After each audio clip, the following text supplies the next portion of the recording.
We can tell, oh, some groups want to help individuals heal. Some groups are only interested in planetary or larger healing. Some groups like to give guidance. As here, everybody has their own thing that they like the most. Upstairs too. And so higher dimension beings are only working on what they want to work on. If they like to guide, they are guides. Guides guide. They got the toughest job in the universe because they want to tell their role, their commitment is to help their person or people live their soul plan. The last thing we say, we're still dead. That's what I'm doing. I'm being dead here. How do I look? I'm dead.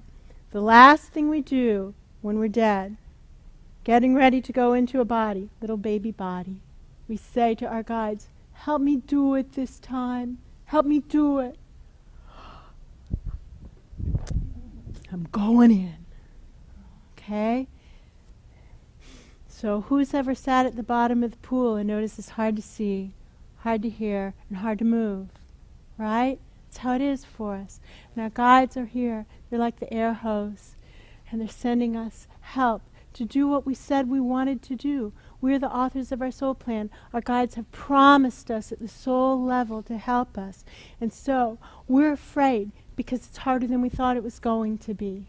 This is the universal condition. We don't want to do it. So we start to settle for in our thinking. I know I said I was going to do this, but that seems impossibly hard. And so I'll do this instead. That'll be close enough. Or this instead. That'll be close enough. Or this instead. That'll be close enough. Or this instead. That'll be close enough. Now this bears no resemblance to that, you see. We're not living the lives, by and large, we've come here to live. It's okay. It's okay. But our guides are continually there saying, okay, come on, do the scary thing. You can do it. You can do it. Do what you're afraid of. It's okay. You don't have to fake it. You can do it for real. That's what they're saying to all of us. You don't have to fake it. You can't make it if you fake it. You can do it for real. You can do it for real. You can do it for real. You can do it for real.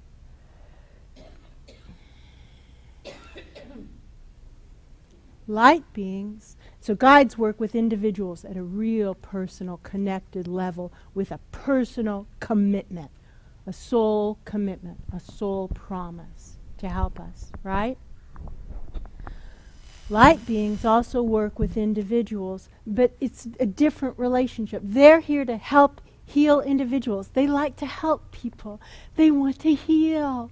They help us. They help us heal. Guides guide. Guides guide. Light beings heal. Angels also like to heal. But their interest, the dividing line between light beings and angels, is that angels like to work large-scale healing. Heal the planet. Heal the universe. Make a difference at the wider level. They're also here to help. But, it's like, if we ask an angel for personal healing, help will come. And it will be something that we would still think of as an angel, because does it all feel the same to us when we first show up? Yes, it does. But the line between light beings and angels, when I've asked, because I called them all angels, I said, oh, angel. And they said, well, technically light being. Oh, okay. So what's the obvious next question? What's the difference? Yeah, that's right. Light beings like to help individuals. Angels like to help groups, big groups, big healing. Does everybody else call them angels?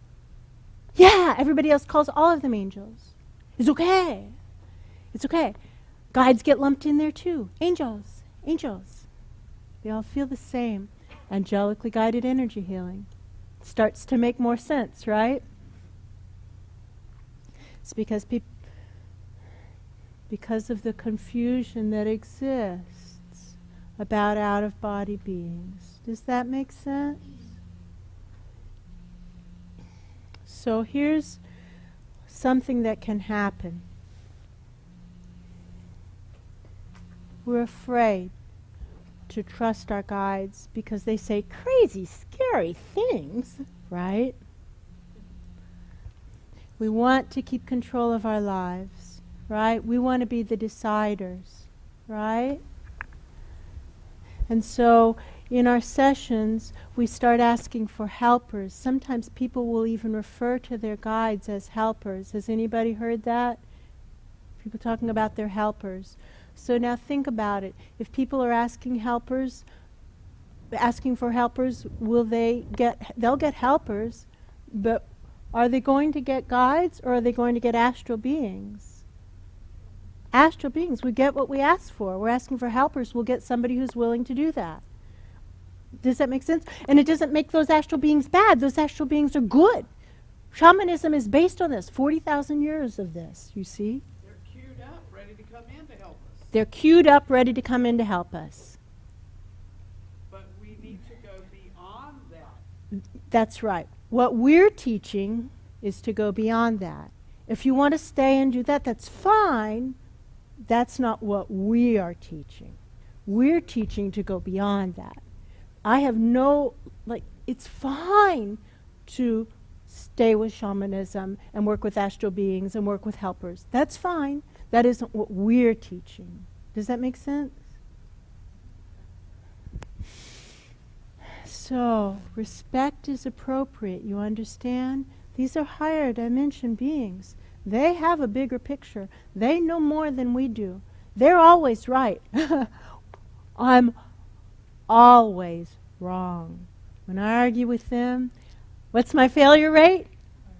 100%! 100%! 100%. 100% failure rate. I'm always wrong if I argue with them. So, as much as I would like to say I've given up arguing with them, that would be an untruth. Yes. Hartley, have I misunderstood that we all have guides with us, or is it that they just were not participating in those sessions if the person was not engaging them?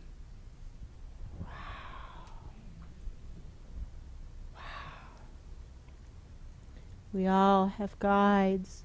Our guides are always answering our questions with truth and love. If it seems like we're getting a non-response, it's because we can't hear them. It's because we can't hear them.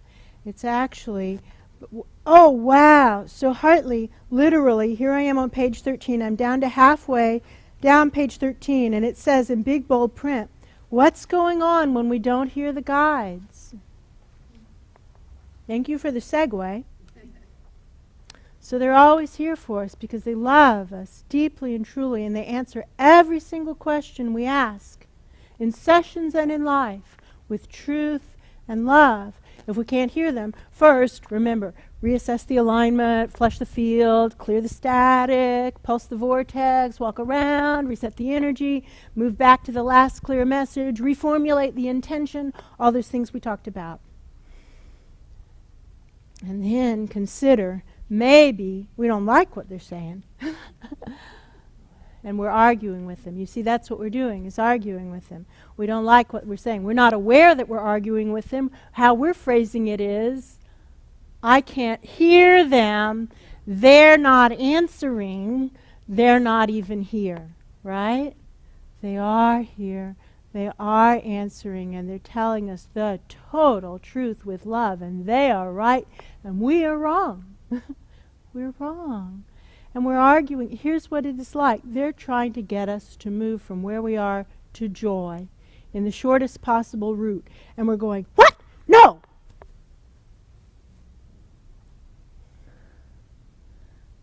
It's okay. They will come back, and they will say the same thing, worded a little differently, another day, or with another lesson. Life continues to present us opportunities to do what we need to do. Does that make sense?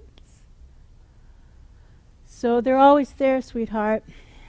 We have to understand what love is and what love isn't, because our society tells us that love is to make people feel okay with mediocrity. Right? Help people feel okay. Oh, it's okay, you did your Right. So is that even true? No. Did they do their best? Almost never. Almost never. Because if they did their actual best, it would have worked. It would have worked. This is how I've learned the phrase, pretend best. Because I said, wow, I thought I did my best. And they said, well, you did your pretend best. I thought, oh, that's interesting, yes. And then I start to dissect, wow, I did do my pretend best. Until you told me you were grading it, I didn't really do my best, did I? And so they're always there. They're always telling us. And what they're telling us is, step into your greatness. You can do it. You can do it. You can live your soul plan. All we ever have to do is what we're capable of doing. No one's ever being asked to do more than they're capable of doing. But we have to do what we're capable of doing, and we can do it, and we can do it, we can do it. So they're always trying to get us to step into the next level of the game of life, to play at a higher level. And because it's usually scary and the person on the table doesn't want to hear it, and we don't want to say something that they don't want to hear, right? We can't hear it. Right? And so then sometimes this can even digress into they aren't. It digresses to stuff like the tires in the trunk. I mean, it makes no sense. It digresses to craziness. Yeah, Thank you. yeah. That's exactly it.